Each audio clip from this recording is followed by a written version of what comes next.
खासदार प्रणिती शिंदे यांनी तातडीनं मोहोळ तालुक्यातील पूरस्थिती असलेल्या गावातील शेतकऱ्यांच्या पिकाची बांधावर जाऊन भर पावसात पाहणी केली।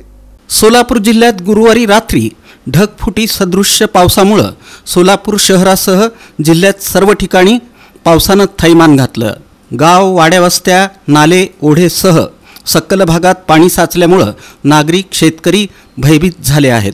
शेतकऱ्यांच्या उडीद, सूर्यफूल, सोयाबीन आदी पिकांसह फळबागांचं मोठं नुकसान झालेलं आहे।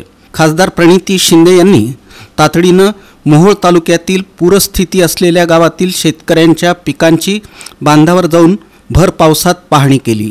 तालुक्यातील डिकसळ, मसले चौधरी, खुनेश्वर या परिसरातील बाधित शेतकऱ्यांच्या गाठीभेटी घेऊन त्यांचं म्हणणं ऐकून घेतलं। प्रशासनानं शेतकऱ्यांचा अंत न पाहता सरसकट पंचनामे करून शेतकऱ्यांना नुकसान भरपाई द्यावी अशी मागणी त्यांनी केली। शेतकऱ्यांचे हाल आणि पूरग्रस्त स्थिती पाहून खासदार प्रणिती शिंदे यांनी जिल्हाधिकारी, प्रांताधिकारी, तहसीलदार आणि संबंधित अधिकाऱ्यांशी संपर्क साधून प्रशासनानं सरसकट पंचनामे करून शेतकऱ्यांना नुकसान भरपाई द्यावी अशी मागणी केली। याबाबत शेतकऱ्यांसह जिल्हाधिकाऱ्यांची भेट घेऊन त्वरित नुकसान भरपाई द्यावी अशी मागणी करणार असल्याचं त्यांनी सांगितलं।